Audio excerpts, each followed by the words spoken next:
Halo para pendengar, dimanapun kalian berada. Balik lagi di pembahasan Overlord, dan di video kali ini gue akan menjelaskan beberapa topik sekaligus.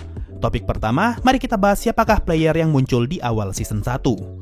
Ketika gue bahas 8 Raja Serakah dan 6 Dewa Besar, sempat beberapa kali gue menemukan komentar yang bertanya, apakah mungkin kalau player yang muncul di awal season 1 adalah 8 Raja Serakah atau 6 Dewa Besar?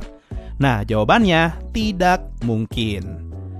Sesuai namanya 8 Raja dan 6 Dewa, berarti jumlah mereka adalah 8 dan 6 orang.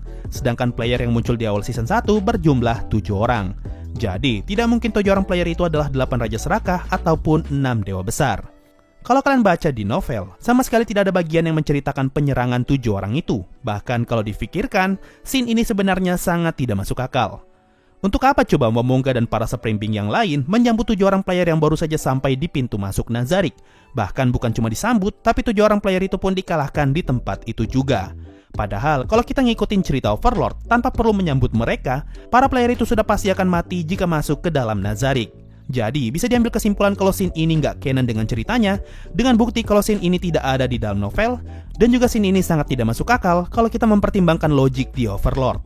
Sekarang balik lagi ke pertanyaan, siapakah mereka? Karena scene kemunculan mereka sudah dipastikan tidak canon dengan cerita Overlord, maka bisa dianggap kalau 7 orang ini hanyalah sekedar karakter sampingan.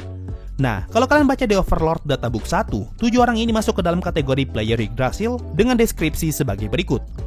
Para player yang datang untuk menyerang makam besar Nazarick di episode 1. Mereka dengan mudah mengalahkan para NPC, tapi langsung dikalahkan oleh para member Ainz All Gone. Kalau kalian hanya baca deskripsi ini tanpa tahu konteksnya, pasti kelihatan kalau sepertinya mereka sangat kuat karena mampu mengalahkan NPC dan akhirnya kalah setelah Saprimbing turun tangan. Tapi, NPC yang dimaksud di sini bukanlah Floor Guardian ataupun Area Guardian, melainkan para Skeleton dan Death Knight yang mereka kalahkan di awal episode 1. Gue nggak tahu ya, apakah Death Knight dan Skeleton dianggap sebagai NPC, karena setahu gue, Skeleton dan Death Knight adalah mob monster yang secara otomatis akan muncul di dalam Nazarick. Tapi mungkin juga, mereka sebenarnya dianggap sebagai NPC, hanya saja dengan konteks yang berbeda dengan NPC yang selama ini kita lihat, seperti Floor Guardian ataupun penduduk Nazarick lainnya.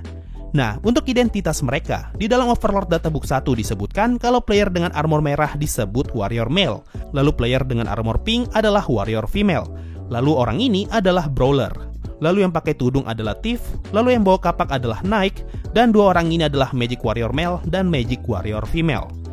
Dilihat dari penamaan mereka, sudah jelas kalau mereka hanyalah karakter sampingan karena mereka sama sekali tidak diberikan nama, melainkan hanya sebutan untuk kelas mereka. Menurut gua, tujuan karakter ini dibuat adalah untuk digunakan jika saja animenya ingin menampilkan scene flashback yang berhubungan dengan player Yggdrasil. Contoh paling jelas bisa kita lihat di scene flashback Ainz yang diselamatkan Touch Me. Di sini karakter mereka muncul lagi, tapi kali ini mereka hanya berlima. Kalau di dalam novel, bagian ini tidak diceritakan dan hanya dijelaskan kalau Ainz pernah ditolong Touch Me ketika dirinya diburu para player humanoid. So, dengan penjelasan ini, maka sudah jelas kalau 7 karakter itu hanyalah karakter sampingan dan tidak ada hubungannya dengan story Overlord. Oke, mari kita bahas topik kedua, yaitu semua tentang Avatara. Avatara adalah sebutan untuk golem yang Ainz buat sebagai penjaga ruangan terdalam di ruang harta Nazarick. Ruangan ini awalnya disebut sebagai Innermost Sanctum of the Treasury, tapi kemudian Ainz mengubah namanya menjadi Mausoleum sebagai bentuk kenang-kenangan untuk teman-temannya yang telah pergi dan sekarang digunakan sebagai tempat untuk teman-temannya beristirahat. Ya, simpelnya kuburan. Awalnya, Ainz semata-mata ingin membuat golem sebagai garis pertahanan terakhir untuk menjaga ruang harta. Tapi, ketika dia sedang membuat Pandora, pada saat itu Ainz memiliki data visual seluruh teman-teman guildnya. Inilah yang jadi alasan kenapa Pandora bisa meniru penampilan para Saprimbing yang lain. Nah, memanfaatkan kesempatan itu, Ainz kepikiran untuk menanamkan data visual teman-temannya ke dalam golem. Tapi, karena data visual itu akan digunakan untuk Pandora, dan Ainz tidak memiliki skill untuk membuat data visual baru, akhirnya dia membeli data visual baru dan menanamkannya ke dalam tubuh golem. Hasilnya, penampilan para golem itu jadi sangat mengerikan, dengan tangan dan kaki yang panjangnya tidak sesuai atau kepalanya yang terlalu besar. Meskipun begitu, penampilan berantakan para golem itu justru memberikan aura yang mengerikan dan sangat cocok dengan perannya, yaitu sebagai penjaga terakhir di ruang harta. Lalu dari sini, teman-temannya satu persatu mulai berhenti bermain dan meninggalkan semua itemnya kepada Ainz. Barulah di sini Ainz kepikiran untuk memperkuat Avatara dengan memberikan mereka item peninggalan teman-temannya. Tapi karena golem secara default tidak bisa menggunakan equipment, Ainz pun menggunakan cash item agar mereka bisa menggunakan item. Lama-kelamaan, niat awal Ainz yang ingin menjadikan golem itu sebagai garis pertahanan terakhir justru berubah menjadi tempat di mana dia menyimpan semua item peninggalan teman-temannya dan dijadikan sebagai monumen untuk mengingat teman-temannya yang telah pergi. Nah, ada 41 tempat yang sudah Ainz siapkan, tapi yang terpajang saat ini hanyalah 37. Ini dikarenakan sampai penutupan server, masih ada 4 member selain Ainz yang belum pensiun, dan mereka hanya tidak sempat login seperti kasusnya Hero-Hero. Seperti yang sudah gue jelaskan tadi, tujuan penciptaan avatar adalah untuk menjaga ruangan terdalam di ruang harta. Siapapun yang masuk ruangan ini dengan membawa ring Ainz All Gone akan mengaktifkan avatar dan semua avatar akan menyerang orang itu. Ini adalah perangkap yang sangat cerdas untuk menjebak para penyusup, karena satu-satunya akses untuk masuk ke ruang harta adalah dengan menggunakan ring Ainz All Gone. Jadi sangat besar kemungkinan penyusup yang masuk ke ruangan ini akan tetap menggunakan cincin itu. Bahkan, jika cincin itu dilepas dan disimpan ke dalam inventory, avatar akan tetap mendeteksi cincin tersebut dan akan tetap menyerang. Makanya, ketika ingin masuk ke ruangan ini, Ainz melepas dan memberikan cincinnya kepada Pandora. Nah, alasan kenapa ruangan ini dijaga sangat ketat, karena ruangan ini adalah tempat di mana Ainz menyimpan semua world class item milik Nazarick, di mana Nazarick memiliki 11 world class item dan 2 diantaranya adalah The 20. Kalau kalian baca di Overlord Databook 1, dijelaskan kalau permukaan golem Avatara terlihat seperti patung perunggu yang tertutupi warna hijau keabu-abuan. Gue nggak begitu paham sih dengan kalimat ini. Lalu dijelaskan juga kalau kepala setiap golem itu memiliki kilauan berwarna emas, dan bagian paha mereka akan terbuka dan berubah menjadi kaki jika saja mereka mendeteksi penyusup. Oke, sekarang kita masuk ke topik ketiga, yaitu apakah Ainz bisa punya anak? Semua jawaban yang akan gue sampaikan di sini 100% hanyalah spekulasi karena di dalam novel pun belum ada kejelasan tentang hal ini. Oke, gue punya 3 jawaban nih untuk menjawab pertanyaan ini. Jawaban pertama, tidak mungkin. Ini adalah jawaban paling logis karena ras Ainz yang adalah skeleton membuat dia tidak memiliki alat vital untuk bisa melakukan hubungan intim. Jawaban kedua, Ainz bisa saja mengadopsi anak. Berhubung secara biologis Ainz tidak bisa melakukan hubungan intim, maka opsi paling logis adalah Ainz mencari makhluk yang pantas untuk diadopsi sebagai anak angkat. Nah, jawaban ketiga, bisa saja, tapi Ainz harus mengubah rasnya. Berdasarkan penelitian di Demiurge Happy Farm, saat ini Demiurge belum mampu mengawinkan domba dari ras yang berbeda seperti humanoid dengan demi-human. Jadi, kalau saja Ainz ingin memiliki anak, maka setidaknya dia harus mengubah rasnya untuk menyesuaikan dengan calon pasangannya. Nah, semenjak volume 14, terungkap fakta kalau manusia bisa berubah menjadi ras heteromorfik dengan menggunakan item Fallen Seed. Jadi mungkin saja ada item yang memiliki efek sebaliknya, yaitu mengubah ras heteromorfik menjadi ras humanoid. Sehingga dengan berubah menjadi humanoid atau ras apapun yang memiliki alat vital, Ainz pun bisa melakukan hubungan intim. Bukti lainnya, di volume 7 kita diberitahu kalau Brightness Dragonlord memiliki anak hasil hubungannya dengan manusia. Ini artinya, kemungkinan Brightness Dragonlord memiliki skill untuk berubah menjadi manusia, sehingga dia bisa melakukan hubungan intim dengan ras lain.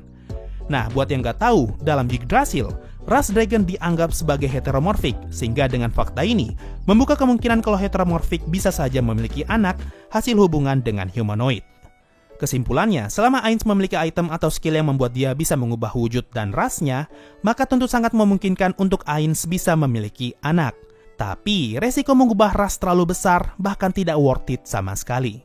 Pertama, tidak ada jaminan kalau Ainz bisa kembali menjadi skeleton setelah rasnya berubah. Meskipun Brightness Dragonlord mungkin bisa merubah wujudnya, tapi mungkin saja itu adalah efek dari wild magic-nya, sehingga dia bisa dengan bebas berubah menjadi naga dan manusia.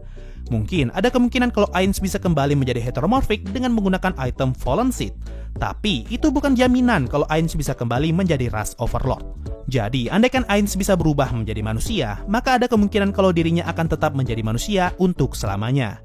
Kedua, dengan menjadi manusia, ini artinya Ainz akan kehilangan semua skill pasifnya sebagai heteromorfik dan undead. Sebagai undead, Ainz memiliki skill pasif yang ngebuat dia dapat menekan emosinya. Skill pasif ini adalah faktor terbesar untuk membuat Ainz tetap terlihat berwibawa.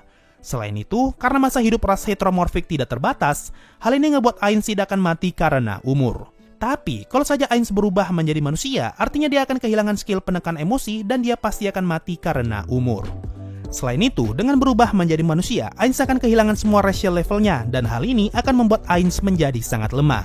Nah, dengan hilangnya racial level, semua build dan special skills yang Ainz miliki sebagai undead akan hilang atau mungkin saja masih tetap ada, tapi tidak bisa digunakan sama sekali. Jadi kesimpulannya, berubah menjadi manusia hanya untuk melakukan hubungan intim adalah tindakan yang sangat bodoh, karena akan membawa banyak dampak buruk bagi Ainz. So, itu tadi beberapa topik yang bisa gue bahas dalam satu video ini. Topik-topik itu terlalu pendek kalau gue bahas dalam video terpisah, jadi mau tidak mau harus dibuat seperti ini. So, mungkin itu saja untuk video kali ini. Makasih semua yang sudah mendengarkan sampai di titik ini. Sampai jumpa di video berikutnya, dan bye-bye. Yo, waktunya Saweria. Ada dari Issei, Bang, detail kecil DXD, oke? Ya, ingat dosa bro. Ada dari Nama Tidak Boleh Kosong, Sasuga Ain Sama. Ada dari Anak Dajjal. Terus berkarya bang, semangat, thank you. Ada dari Mas Gold, mau ngingetin nanti kalau streaming notif yang donate dikecilin bang. Lu kaget, gua juga kaget. Notif yang baru udah gua ganti kok, jadi lebih tenang. Ada dari Sek_Turu, detail kecil Kimi no Suizo o Tabetai dong. Gak kalah baperin dari Shigatsuwa Kimi no Uso. Kalau anime yang buat baper nanti-nanti aja lah bro. Ada dari Mika Lim, ada wacana buat bahas anime Shadow House nggak bang? Belum.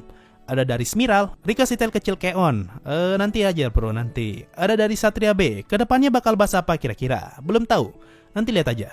Dan terakhir ada dari suaminya Shaltir. Menurut Sensei, Gatkin setara nggak sama Pleiades? Dan menurut Sensei, Platinum ada di kisaran level berapa? Gatkin itu udah terkonfirmasi kalau mereka setara dan mungkin lebih kuat dari Pleiades. Hal ini udah pernah gue bahas kok di video penjelasan tentang Black Scripture. Nah, kalau untuk levelnya Platinum Dragon Lord, gue curiga sih angkanya ada di level 90-an ke atas. Bahkan sangat memungkinkan kalau levelnya 100. Karena di volume 14, Floor Guardian memprediksi level Platinum Armor ada di kisaran 80-90.